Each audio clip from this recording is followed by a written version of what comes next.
নমস্কার, বনির ডায়েরিতে আপনাদের সবাইকে স্বাগত। নতুন বছরে বড় ধাক্কা রাহুল মজুমদারের ভক্তদের জন্য। জি বাংলার আসন্ন ধারাবাহিকে মুখ্য ভূমিকায় অভিনয় করার কথা ছিল রাহুলের। লুকশেটের পরেই চূড়ান্ত করা হয়েছিল অভিনেতাকে। তোমাকে ভালোবেসের হাত ধরে ছোট পর্দায় ফিরছেন রানিমা দিতিপ্রিয়া রায়। সেই মেগাতেই দিতিপ্রিয়ার সঙ্গে জুটি বাঁধার কথা ছিল রাহুলের।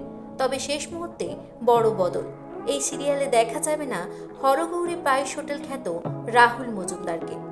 এই গুঞ্জনের সত্যতা জানতে একটি জনপ্রিয় সংবাদপত্রের তরফে যোগাযোগ করা হয়েছিল অভিনেতার সঙ্গে। খবরটি অস্বীকার করেননি রাহুল। তিনি বলেন, হ্যাঁ, এটা ঠিক, লুকশেটের পর সব চূড়ান্ত ছিল, কিন্তু এই মুহূর্তে আমি বাধ্য হয়ে সিরিয়ালটা থেকে সরে দাঁড়িয়েছি। কেন সরলেন রাহুল? খানিক থেমে জবাব, আসলে সিরিয়ালটার কাজ শুরু হতে খানিক বিলম্ব হচ্ছিল। এর মাঝেই আমার সিসিএলের প্রস্তুতি শুরু হয়ে গিয়েছে। জানুয়ারিতেই সেলিব্রিটি ক্রিকেট লিগ শুরু।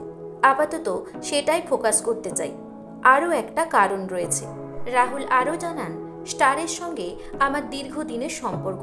চুক্তি শেষ হলেও ভালোবাসাটা রয়েছে, তাই সব মিলিয়ে এই মেগা থেকে সরে দাঁড়ালাম। তবে তোমায় ভালোবেসে স্টোরি লাইন দুর্দান্ত, জানান রাহুল। শুভেচ্ছা জানিয়েছেন দিতিপ্রিয়া সহ গোটা টিমকে। গত আগস্টে বাবা হয়েছেন অভিনেতা। আপাতত সিসিএলের প্র্যাকটিস আর মেয়ে আয়রার সঙ্গে সময় কাটানো নিয়েই দিন যাপন রাহুলের। বললেন, হ্যাঁ, মেয়ের সঙ্গে গোটা দিন কেটে যায়। বাকি সপ্তাহে 3-4 দিন প্র্যাকটিস চলছে। আমরা ডিফেন্ডিং চ্যাম্পিয়ন, নিজের সেরাটা এবারও উজাড় করে দিতে চাই। তোমাকে ভালোবেসে প্রেমের গল্প, যা প্রচার ঝলকেই স্পষ্ট। তবে আপাতত দিতিপ্রিয়ার নায়ক মিলছে না, তাই প্রমোতেও দেখে মেলেননি হিরোর।